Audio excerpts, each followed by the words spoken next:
سینوں کے اندر جو روگ ہیں، جو امراض ہیں، ان کا علاج بھی ہے، شفا بھی ہے.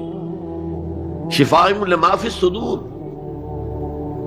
تیسرے درجے میں وہ ہدایت ہے، وہ بتاتی ہے کدھر جاؤ کدھر نہ جاؤ. جیسے آپ نے دیکھا ہوگا پہاڑی راستوں پر قدم قدم کے اوپر کوشن ہوتا ہے، یہاں سپیڈ کم کر لو ورنہ تم کسی کھائی میں جا گرو گے.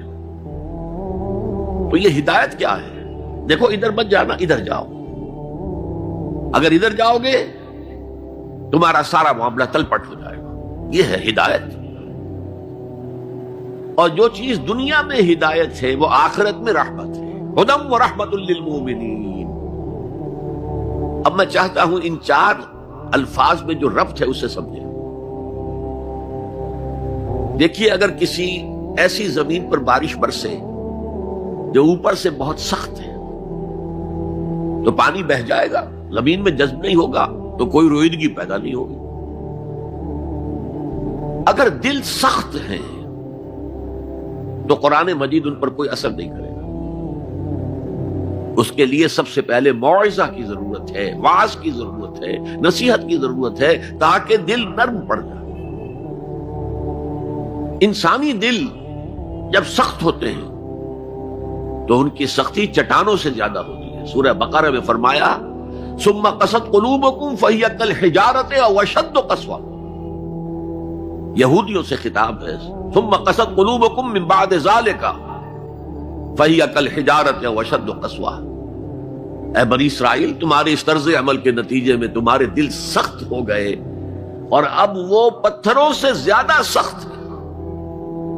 لہذا سب سے پہلے ضرورت کیا ہے؟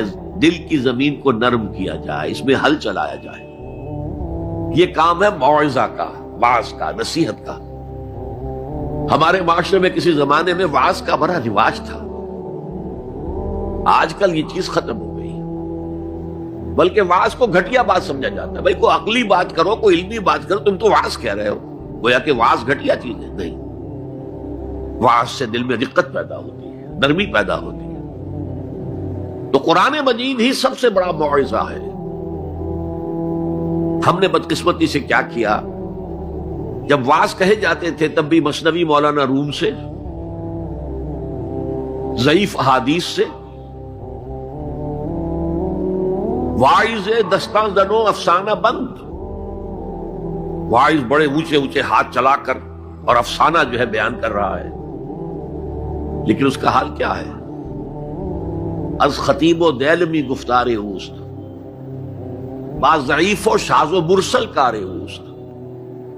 وہ خطیب بغدادی یا دیلمی کی جو احادیث ہیں، جو سب سے گھٹیا درجے کی کتابیں حدیث کی، سب سے کم تر درجے کی کتابیں حدیث کی، ضعیف کتابوں کے یوں سمجھیے کہ بہت بڑے مجموعے، وہاں سے وہ حدیثیں لا رہا ہے.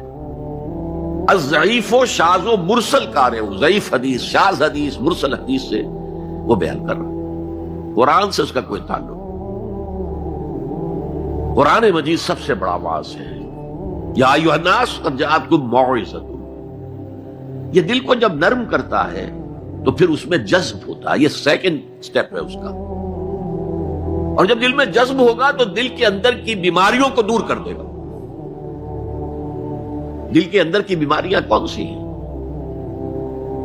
تھرومبوسس نہیں، انجائنا نہیں، وہ اور ہے. وہ دل کی بیماریاں جن کے لیے قرآن شفا ہے، وہ ہے تکبر، حسد، حب مال، حب دنیا، حب جاہ، حب شہرت. یہ ہیں وہ چیزیں کہ جو اصل ہیں، جو دل کے امراض ہیں. ان سب کو جڑ سے نکال کر پھینک دے گا قرآن رکھے.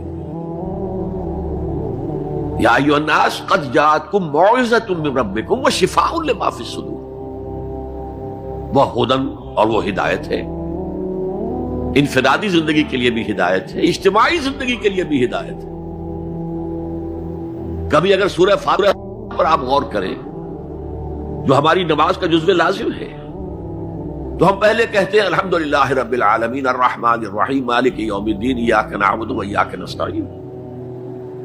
یہ ہدایت تو ہمیں پہلے ہی ملی ہوئی ہے. پھر جو ہم کہتے ہیں اہدنا الصراط المستقیم، اللہ کو ہم نے پہچان لیا، اسے رب العالمین مان لیا، اسے رحمان مان لیا، اسے رحیم مان لیا.